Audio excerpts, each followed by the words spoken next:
When a group of friends discovers how to conjure spirits by using an embalmed hand, they become hooked on the new thrill until one of them unleashes terrifying supernatural forces. Now, this movie was released on July 28th. The budget for the movie is just under $5 million, dollars, and the box office right now is just over $55 million. Dollars. So, you know, kudos to them on doing 11 times their budget. At this point, that's kind of a good thing. It's a big deal for a horror film, especially for like a new horror film, not like something that's already been ongoing. You know, we're not talking about a Scream, Halloween, Freddy, Jason, whatever. And the ratings on this movie are much better than I thought they would be, because this is better than the reviews that I'm seeing on it, or at least the percentage ratings are better than with a lot of horror films in general. Because as I say all the time on this show, and I say all the time to people in general, that we know that horror films for the most part just don't get the same type of love and attention from the media and from the general public as with, you know, action thrillers and dramas and romances and all that other type of stuff. So the company was that distributed the movie was A24, also Umbrella Entertainment.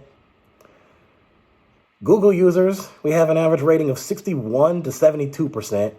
Internet Movie Database gave it a 74%, and then here's the thing that surprised me the most. You want to know what Rotten Tomatoes gave it? Now you're probably thinking, oh, well, you've talked about Rotten Tomatoes before. We know how they're tough. They might have given it a 56 or a 65 or a 72. Anything that's below 80, no. Rotten Tomatoes gave this movie a 94%. That is amazing for them. That's exceptional. That right there is, for a horror film to get that type of review from Rotten Tomatoes, or that type of percentage point from, that's beyond getting an A+. That's amazing. I didn't think that's, I'm still kind of just blown away by that. Now, apparently, the movie had did so well that they're already talking about a sequel. According to Variety, A24 has greenlit a sequel to Talk to Me, a supernatural horror film that continues to beat box office expectations. Australian YouTube stars Danny and Michael Filippo. I'm sorry, I don't know how to pronounce that last name. This is a common thing on this show. There's a whole bunch of names that always pop up that I just don't know how to pronounce. Sorry if I mispronounced that. Who directed the scary thriller in their feature debut, will return for the follow-up film. Danny P. is writing the screenplay with Bill Hensman. Plot details have not been revealed. Talk to Me opened in theaters on July 28th and beat expectations with its $10 million debut. Those ticket sales ranked as the second highest start in wide release ever for A24, following Hereditary with $13.6 million. I haven't seen that yet. I should probably check that out. The film has since generated a healthy $23.2 million at the domestic box office. A24 nabbed Talk to Me at Sundance Film Festival, where it premiered to rave reviews.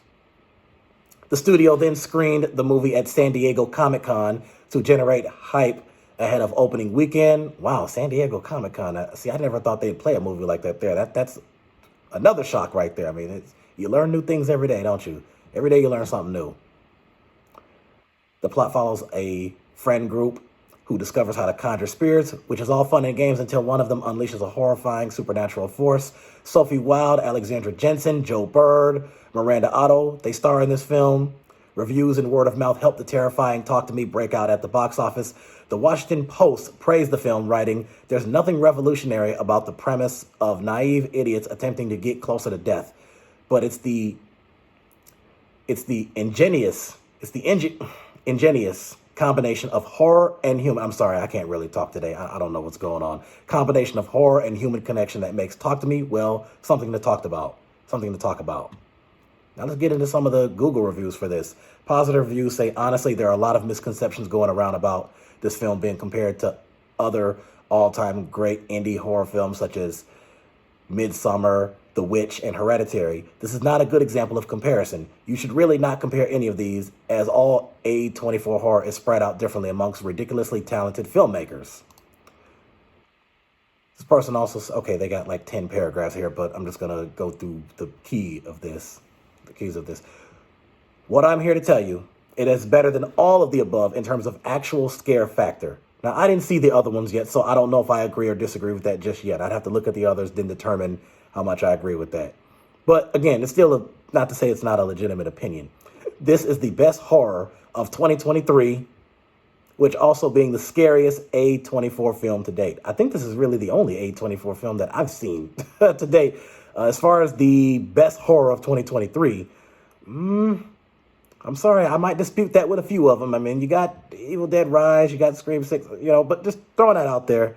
I know the Scream is a little bit different. That's a slasher, but it was a pretty good film. I will tell you that on a scale of 1 to 10, I would give it I can give it about an 8.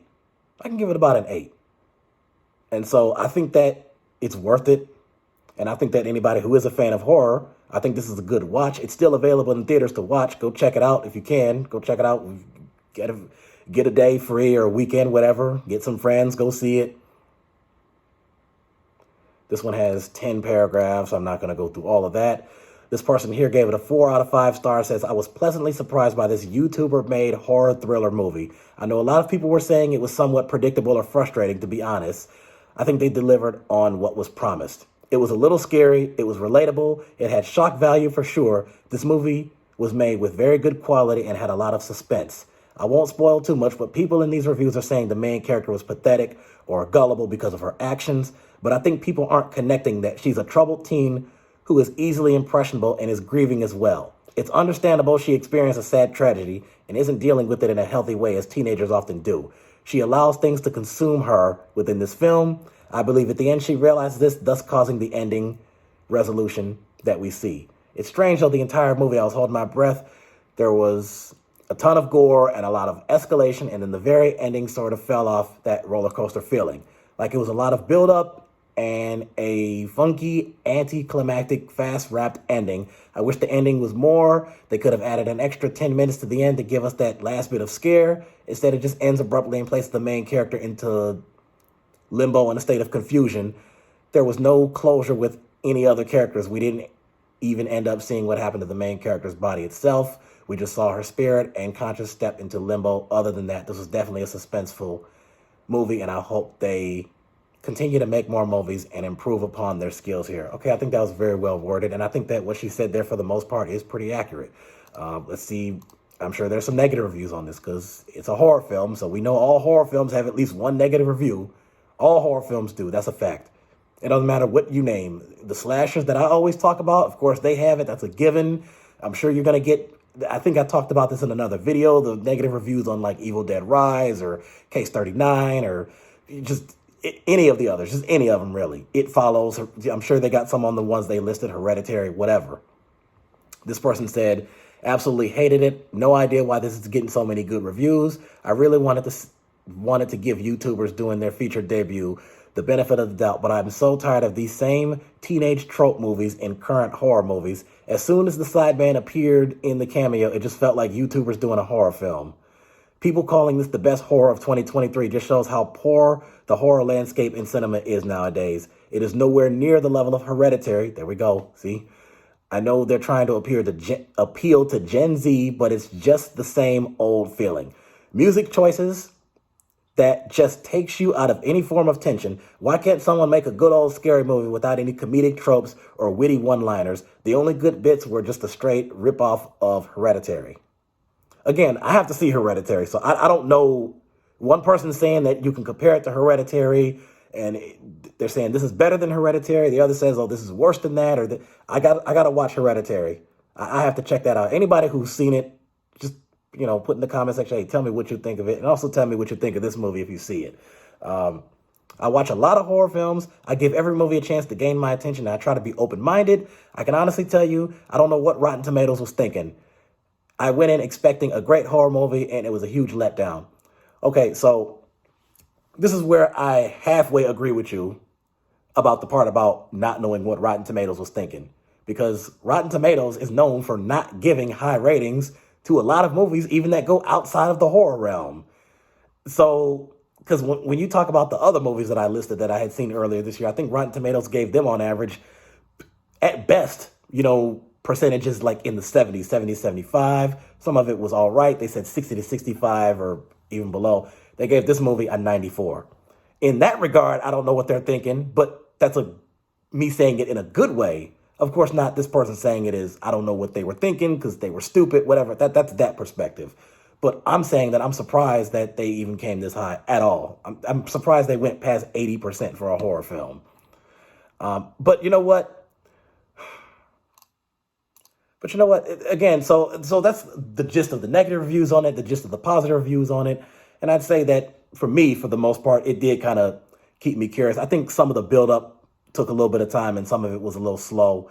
And that's not uncommon amongst a lot of movies, especially in horror movies and anything that deals with thriller, suspense, mystery. I'd say it's worth a watch. Again, I give the movie about an 8. And if you have time, go see it while it's still in theaters. If you haven't seen the trailer, I'll tag it below in the comment section. Also, you can like and subscribe. So check out Talk to Me. I think it's a pretty good film.